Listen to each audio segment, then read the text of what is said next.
Yeah. So we're doing a freezing hike, and then we're going to talk about Ayurveda when we get to the top of it. We're climbing a really tall mountain. It's 41 degrees, and I feel great. Oh, wow. Oh, look at the sun! Oh, wow, look behind us. It's so pretty.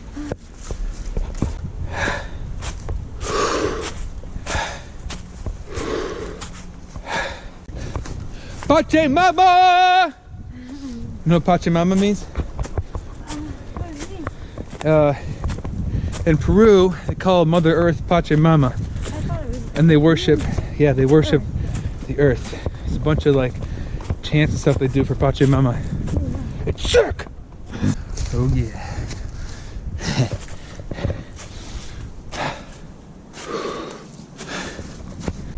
We did it.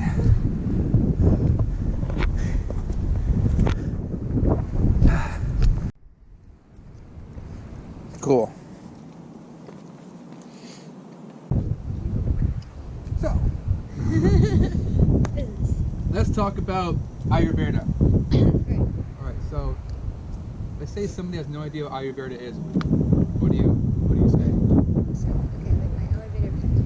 So, most people resonate with hearing that Ayurveda is the sister science of yoga, and that they both traditionally come from the same practice, the same philosophy, Samkhya philosophy, based in India 5,000 years ago, and it's a holistic healing practice, or just a lifestyle practice of matching your diet and your self-care practices with the seasonal changes, and figuring out your unique constitution and feeding yourself based on that, basically. Okay. Yeah. I like that.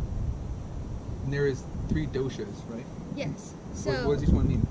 Okay, so the fundamental basis of the Ayurvedic philosophy is that everything in the universe is made up of the 5 elements, the 5 basic elements: ether, or space, air, fire, water, and earth.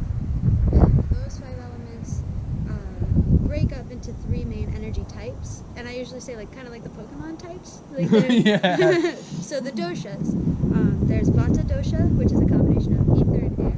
Pitta dosha is a combination of fire and water, and Kapha dosha is a combination of water and earth.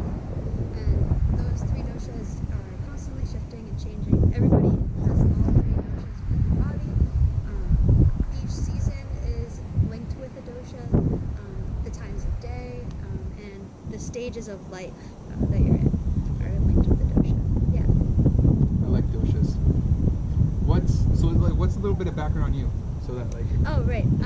So my name's Allison, and I am a 500-hour yoga instructor and an Ayurvedic Health Counselor. So those are my main things.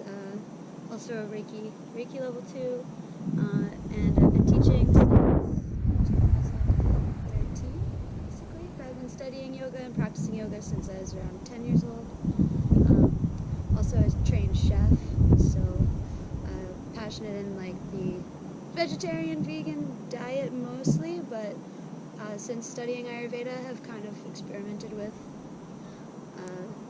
things that are outside of the vegan box, but are still within the same ideal of morality and nourishing your body without exploiting animals and the earth. So that's my drive. Right. Yeah. You call yourself a vegan. Yeah. Yeah. So I basically mostly a vegan diet, but I have a few exceptions, and one of those mainly being ghee, which is derived from butter, but it's technically not dairy because the dairy is burnt off, but it's clarified butter. And in Ayurveda, they liken it to the oil in an oil lamp. So if you think of our digestive system as a fire, in Sanskrit they call it Agni. Ghee is kind of like the oil in the oil lamp, so it keeps the fire strong and lubricated, and it's very nourishing and helps to repair the bodily tissues. So you can eat ghee. It's good to put on the skin. It's good to put in the eyes and the ears, basically everywhere in your body. Yep. Yeah. So ghee is one of my main exceptions to my diet. Yeah. Ghee is what like, what is an ahimsa farm? Like, want to explain what an ahimsa farm is? So they produce animal byproducts and products without harming the animal and without damaging it and giving it a positive sattvic life. What does ahimsa mean? Ahimsa means non-violence. So it's like, basically it's like a farm where they like massage the cows and they get all the stuff without harming them. Yeah. So look, you can actually make animal products without killing and hurting them. Vegan approved. Vegan approved. Yeah, so technically, according to Ayurveda right now we are in what's called Vata season. Vata being the energy primarily of etheric energy. So you can look at the doshas as one topic, and then with the doshas there's the gunas, or the qualities of the doshas, to know what each dosha is made of so that you can use the opposite qualities to balance out. So like they say, like increases like and opposites balance. So right now, since it's Vata season, the gunas of Vata are that it is cold, it is dry, it's rough, it's mobile or windy, and scattered. It is light, and it's hard. So like when it's cold, water freezes and it constricts, so it creates hardness. So those are the gunas of Vata. So in Vata season, you can see that manifest in dry skin, dry hair, dry digestion. In the earth, the trees are drying out, leaves are drying out and falling. It's windier, it's colder, and there's a lightness to the atmosphere.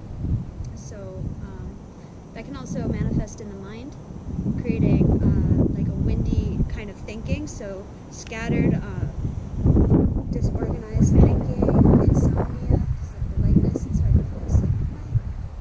Can create anxiety. So that's just an example of Vata season. So people experience most of those imbalances during this time of year. So you think that seasonal depression might be like because of, like, can be explained through Ayurveda? Totally. Yeah. So it's actually a thing. Yeah. So just like how there's the doshas, there's Vata, Pitta, and Kapha. There are kind of the doshas of the mind, is what they refer to it as, or the mahagunas. Different than like the gunas of the doshas, the mahagunas are sattva, rajas, and tamas. And sattva being the energetic state of contentment and peace and balance, harmony. Rajas being like the energy of passion and chaos and drive and doing, active. And tamas is the kind of the dull, heavy, can be ignorant, inert, dark energy. So there becomes a point during the winter. So we start out in Vata season during the fall, halfway through the winter, and then we reach the point in the dead of winter where it becomes Kapha season. And Kapha is the energy of earth and water, and it's heavy and it's dense. And each dosha is, it tends towards one of the mahagunas. And so Kapha, as a dosha, tends towards tamas, the tamasic state. And that makes sense during the winter, like the dead of winter, the middle of winter, as Kapha starts to set in, the tamasic mind state starts to set in, and that is kind of like into depression. So it's a heavy, watery, emotional type of state of mind and thinking. Interesting. Ayurveda just makes so much sense to me. Like, when I heard about it, I was like, all right, so yoga works, right? Mm-hmm. And there's also a medicine that goes with yoga that has to work too, you know. And it's all like herbs and just, I mean, you know more than I do, but it's just like, it just makes sense, you know. People cure things like cancer is called, in Sanskrit it's called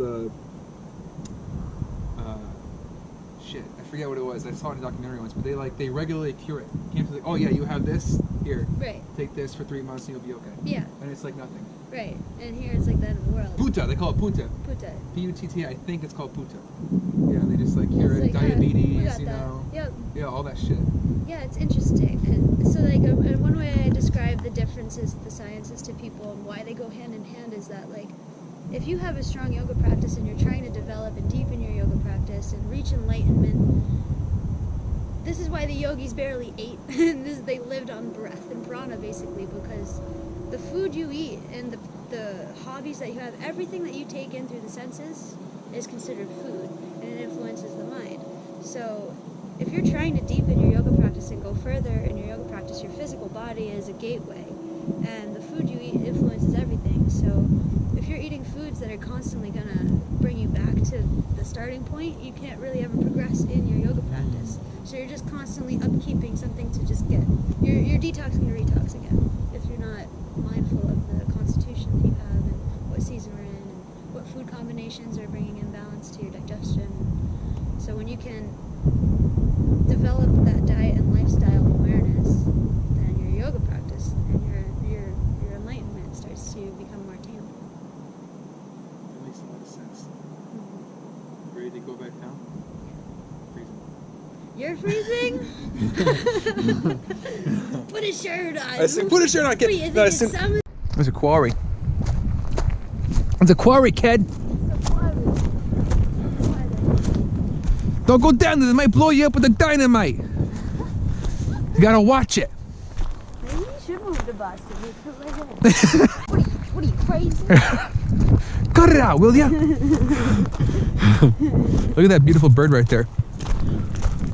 Whoa, what's up, honey? Well, look at the rainstorm coming. Whoa, I can see it raining over there. Yeah. You know that's rain? People usually don't know that. I can see that, yeah. If it's like looks like a big gray sheet, it means it's raining. Yeah. You see it coming down. That's so cool. These are like steps for giants. Yeah, that's what I always said.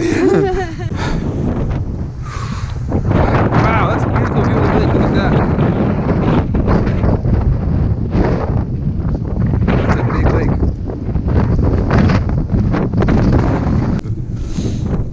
Well, I think you're absolutely beautiful, and I think you're pretty, and I think you're gorgeous, and I think you're stunning. Yeah. Bache Mama!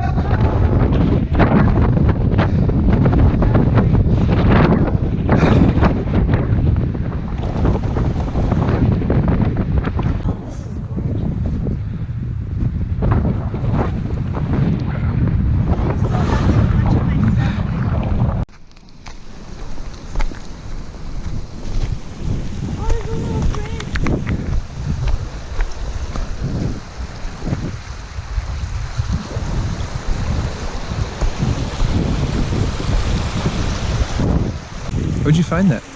Oh, this is my carnelian. What does that mean? Carnelian? It's well, this one's pretty epic. It's like a root, sacral, and solar plexus crystal. Carnelian's a gemstone. Oh, okay. But I bring this guy with me everywhere. He's like my little adventure buddy. But whenever I find running water, I get him a little help. Anahata chakra, all the ferns. Wow. Oh, look at these rocks. Oh, wow.